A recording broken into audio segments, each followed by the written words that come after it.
लोकसभा चुनाव के सातवें और अंतिम चरण में झारखंड में संथाल परगना की 3 संसदीय सीटों पर शनिवार को वोट डाले जाएंगे। तीनों सीटों पर कुल 52 प्रत्याशी मैदान में हैं, लेकिन मुख्य मुकाबला भाजपा और इंडिया ब्लॉक के प्रत्याशियों के बीच है। पिछले चुनाव में इन तीन में 2 सीटों दुमका और गोड्डा भाजपा ने जीती थी, जबकि लगातार 2 बार से राजमहल सीट जेएमएम के कब्जे में रही है। संथाल परगना झारखंड का ऐसा क्षेत्र है जिस पर झारखंड मुक्ति मोर्चा का एकाधिकार प्रतीत होता है। दरअसल यह दिसोम गुरु शिबू सोरेन की कर्मभूमि मानी जाती है। अलग राज्य के लिए किए गए उनके आंदोलन का यह केंद्र रहा है। यही कारण है कि संथाल के अंदरूनी और जंगली इलाकों में लोग आज भी सिर्फ शिबू सोरेन को ही जानते हैं। गुरुजी के बाद हेमंत सोरेन ने मजबूती से अपने पिता की विरासत को आगे बढ़ाया। यही कारण है कि झामुमो को छोड़ कोई भी दूसरा राजनीतिक दल आज भी यहाँ संघर्ष करता नजर आता है। इस चुनाव में भी बीजेपी का अथक प्रयास है कि लोगों के दिलों में जगह बनाए, पर हेमंत सोरेन की गिरफ्तारी ऐसा मुद्दा है जिसे यहाँ के लोगों को भुला पाना आसान नहीं है। हेमंत सोरेन की पत्नी कल्पना सोरेन जहाँ भी जा रही हैं, अपने पति की गिरफ्तारी के मुद्दे को बड़े ही भावुक तरीके से उठा रही है। वह लोगों के दिल को झकझोरने की कोशिश कर रही है। अपनी कोशिश में वह कितना कामयाब रहती है, यह तो 4 जून को पता चल ही जाएगा। बताते चले कि लोकसभा चुनाव के आखिरी चरण में 8 राज्यों की 54 सीटों पर शनिवार को मतदान होना है। इनमें झारखंड की 3 सीटें भी शामिल हैं। यहाँ गोड्डा, राजमहल और दुमका में मतदान होगा। यहाँ राजमहल की एकमात्र सीट लगातार 2 बार से झारखंड मुक्ति मोर्चा के कब्जे में रही है। तीनों सीटों पर भाजपा का मुकाबला विपक्षी गठबंधन के 2 दलों के उम्मीदवारों से है। गोड्डा में भाजपा के टिकट पर 3 बार सांसद रहे निशिकांत दुबे की टक्कर कांग्रेस के प्रदीप यादव से है, तो राजमहल में भाजपा प्रत्याशी ताला मरांडी जेएमएम के विजय हांसदा को चुनौती दे रहे हैं। दुमका सीट पर जेएमएम सुप्रीमो शिबू सोरेन की बहू पार्टी और परिवार की इच्छा की अनदेखी कर भाजपा के टिकट पर चुनाव मैदान में है।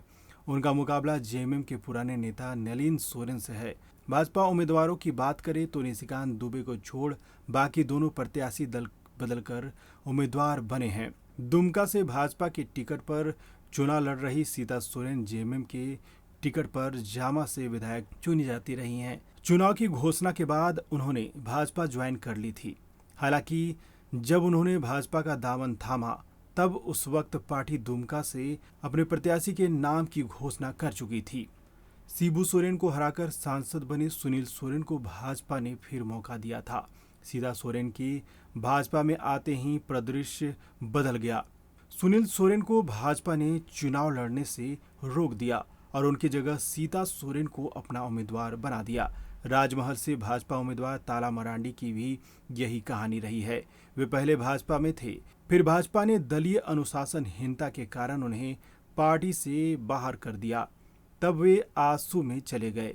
राजमहल से जेएमएम का कब्जा खत्म करने के लिए भाजपा ने उनकी वापसी कराई। अब वे राजमहल से भाजपा के टिकट पर ताल ठोक रहे हैं। विजय हांसदा की भी राजनीतिक पृष्ठभूमि कांग्रेस की रही है। उनके पिता थॉमस हांसदा लोकसभा में 2 बार इस क्षेत्र का प्रतिनिधित्व कर चुके हैं। हालांकि विजय हांसदा का विधायी जीवन जेएमएम से ही शुरू हुआ, जब वे पहली बार 2014 में राजमहल से चुनाव जीते। दुमका संसदीय क्षेत्र के अंतर्गत विधानसभा की 6 सीटें हैं। इनमें 5 पर विपक्षी इंडिया ब्लॉक की पार्टियों का कब्जा है। सिर्फ 1 सीट भाजपा के पास है। नाला, शिकारीपाड़ा, दुमका और जामा विधानसभा सीटों से पिछली बार जेएमएम के उम्मीदवार जीते थे, तो जामताड़ा सीट से कांग्रेस कैंडिडेट इरफान अंसारी की जीत हुई थी। सिर्फ सारठ की सीट भाजपा के खाते में है। इससे अनुमान लगाया जा सकता है कि दुमका की चुनावी जंग कैसे रहने वाली है। जामा सीट से ही पिछली बार सीता सोरेन जेएमएम के टिकट पर विधानसभा पहुंची थी। दुमका की तरह ही राजमहल का भी राजनीतिक परिदृश्य है। राजमहल में भी विधानसभा की 6 सीटें हैं, जिसमें 5 पर इंडिया ब्लॉक का कब्जा है। सिर्फ राजमहल की एक विधानसभा सीट भाजपा के पास है। बरहेट, बोरैयो, महेशपुर और लिट्टीपाड़ा असेंबली सीट जेएमएम के पास है, तो पाकुड़ की सीट कांग्रेस के कब्जे में है। 2014 और 2019 में नरेंद्र मोदी की लहर के बावजूद विजय हांसदा ने जेएमएम की लाज बचा ली थी। दोनों चुनावों में उनके अलावा जेएमएम का कोई उम्मीदवार नहीं जीता। तीसरी बार ताला मरांडी अपना कोई कमाल दिखाएंगे या विजय हांसदा हैट्रिक लगाएंगे, यह देखना दिलचस्प होगा। गोड्डा सांसद क्षेत्र में लगातार 3 बार भाजपा के निशिकांत दुबे सांसद रहे हैं। इसके बावजूद यहां की 6 विधानसभा सीटों में 2 ही भाजपा के कब्जे में है। देवघर और गोड्डा सीट भाजपा के पास है, जबकि महगामा, जरमुंडी और पुड़ैयाहाट पर कांग्रेस का कब्जा है। मात्र मधुपुर की सीट जेएमएम के पास है। लोकसभा चुनाव में प्रदीप यादव को कांग्रेस ने अपना प्रत्याशी बनाया है। वे पुड़ैयाहाट से ही कांग्रेस के विधायक हैं। यहां सियासी आधार प्रदीप यादव का मजबूत तो दिखता है, लेकिन पिछले 3 लोकसभा चुनावों से भाजपा के निशिकांत दुबे अपना करिश्मा दिखाते रहे हैं।